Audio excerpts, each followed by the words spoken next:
जरूरी है। जम्मू कश्मीर को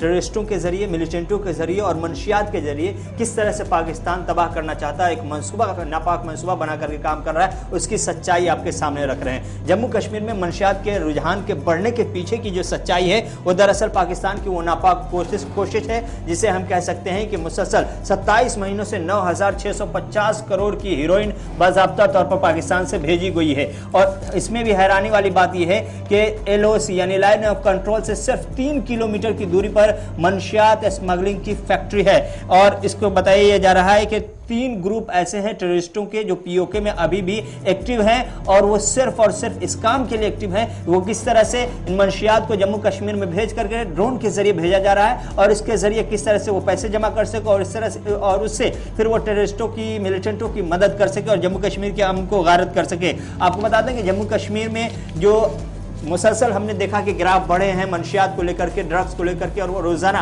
पेडलर की गिरफ्तारी हो रही है। दरअसल ये कोशिश उसी पाकिस्तान के नापाक मंसूबों का हिस्सा है जो पाकिस्तान मुसलसल जम्मू कश्मीर को दो जाविये से, दो तरह से बाज़ाब्ता तौर पर नुकसान पहुंचाने की कोशिश कर रहा है। पहला मिलिटेंटों के जरिए वहां के अमन को गारत कर रहा है और दूसरा मंशियात के जरिए वहां के नौजवानों को तबाह करने की कोशिश कर रहा है। उसके नतीजे में जो तस्वीर बनी है वो 27 महीनों के अंदर अगर 9,650 करोड़ की हीरोइन हिंदुस्तान की फौज अगर जब्त करती है, ड्रग को जब्त करती है, तो ये अपने आप में समझ में आता है कि जम्मू कश्मीर और पंजाब, चूंकि ये दोनों सरहदी इलाका है, सरहदी इलाके में किस तरह से एक्टिव है पाकिस्तान की वो नापाक कोशिश करने वाले मंसूबे, जिसके तहत बाज़ाब्ता तौर पर जम्मू कश्मीर में और पंजाब में मंशियात को फ़रोग़ देने के लिए कोशिश की जा रही है। आपको बता दें कि ये जो तादाद आई है, ये 27 महीने की तादाद आई है। सरकार की जानिब से बताया गया है कि इसमें जो गिरफ्तारियां हुई हैं वो अलग है, लेकिन इसके सबसे हैरान करने वाली बात यह है कि सिर्फ LOC से 3 किलोमीटर की दूरी पर बाज़ाब्ता तौर पर बताया जा रहा है कि ड्रग स्मगलिंग फैक्ट्री एक एक्टिव है और उसके जरिए ड्रोन की मदद से हिंदुस्तान के, चाहे वो पंजाब की रियासत हो, चंडीगढ़ का इलाका हो या फिर उधर जम्मू हो, कश्मीर हो, इन तमाम इलाकों में बाज़ाब्ता तौर पर ड्रोन के जरिए स्मगलिंग करने की कोशिश की जाती है और ड्रग को भेजने की कोशिश की जाती है। और इस तरह से ड्रग के जरिए पैसे कमा करके मिलिटेंटों की की जाती है और मिलिटेंटों को हथियार फराहम करने की कोशिश की जाती है। एक पूरी फहरिस्त आई है, इसमें पूरा डेटा है जो बता रहा है कि 9,650 करोड़ जो 27 महीने में रिकवर हुआ है, उसमें से अगर देखें तो 128 केजी हीरोइन सिर्फ 2020 में बाज़ाब्ता तौर पर LOC पर पकड़ा गया था। 2020 की बात, अगर 2021 की बात करें तो 198 केजी हीरोइन को सिक्योरिटी फोर्सेज ने जब्त किया था। उसके बाद आपको बता दें कि अभी तक के 3 महीनों में 2022 के 60 केजी हीरोइन को जब्त किया जा चुका है। तो 3 महीने में अगर 60 केजी और 1 साल के अंदर 200 केजी के आसपास ये जो हीरोइन जब्त की जा रही है, आप समझ सकते हैं कि कितने बड़े पैमाने पर मंशियात को फरोग देने के लिए, जम्मू कश्मीर के नौजवानों को तबाह करने के लिए और नशे की लत में उसे गिरफ्तार कराने के लिए पाकिस्तान मुसलसल मंसूबे बना रहा है। और इस मंसूबे की एक जीती जागती तस्वीर आपकी स्क्रीन पर चल रही है, वो तादाद जो सरकार की जानिब से, इंतजामिया की जानिब से जारी की गई है। आपको बता दें जो बताया जा रहा है कि अभी तक के जो इंफॉर्मेशन मिली है उसके मुताबिक 1228 केसेज ड्रग ट्रैफिकिंग के रजिस्टर किए गए हैं 2020 में, 1812 केस रजिस्टर्ड किए गए हैं 2021 में और साथ ही साथ 1228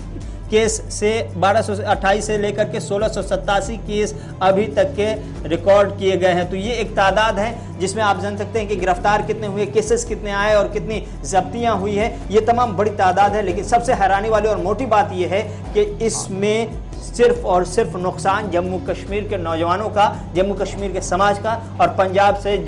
मुल्हका जो सरहदों से मिलती जुलती रियासतें हैं, उन रियासतों को नुकसान पहुंचाने की इस तरह से कोशिश चल रही है, वहां के नौजवानों को तबाह करने की इस तरह की कोशिश चल रही है। तभी अगर 27 महीने में इतनी बड़ी तादाद में, अगर इतनी बड़ी तादाद में अगर हीरोइन जब्त होती है या इतने बड़े मिकदार में हीरोइन जब्त होती है, ड्रग जब्त किए जाते हैं, तो फिर आप समझ सकते हैं कि LOC से 3 किलोमीटर की दूरी पर जो फैक्ट्री काम कर रही है वो कितने एक्टिव मोड में काम कर रही है और उससे बचना कितना मुश्किल, एक अपने आप में कितना बड़ा चैलेंज हिंदुस्तान की सिक्योरिटी के लिए और हिंदुस्तान के सरहदी इलाकों के रहने वाले समाज के लिए होगा। कुल मिलाकर आदाद-ओ-शुमार आप देखेंगे तो 1200 से ज्यादा केसेस जो रिपोर्ट हुए हैं ड्रग ट्रैफिकिंग के, सिर्फ 2020 में 1812 लोग अरेस्ट भी हुए। 2021 में यही केसेस जो हैं तकरीबन 1228 से 1687 तक पहुंच गए, यानी जिन लोगों को गिरफ्तार किया गया इन केसेस में 1812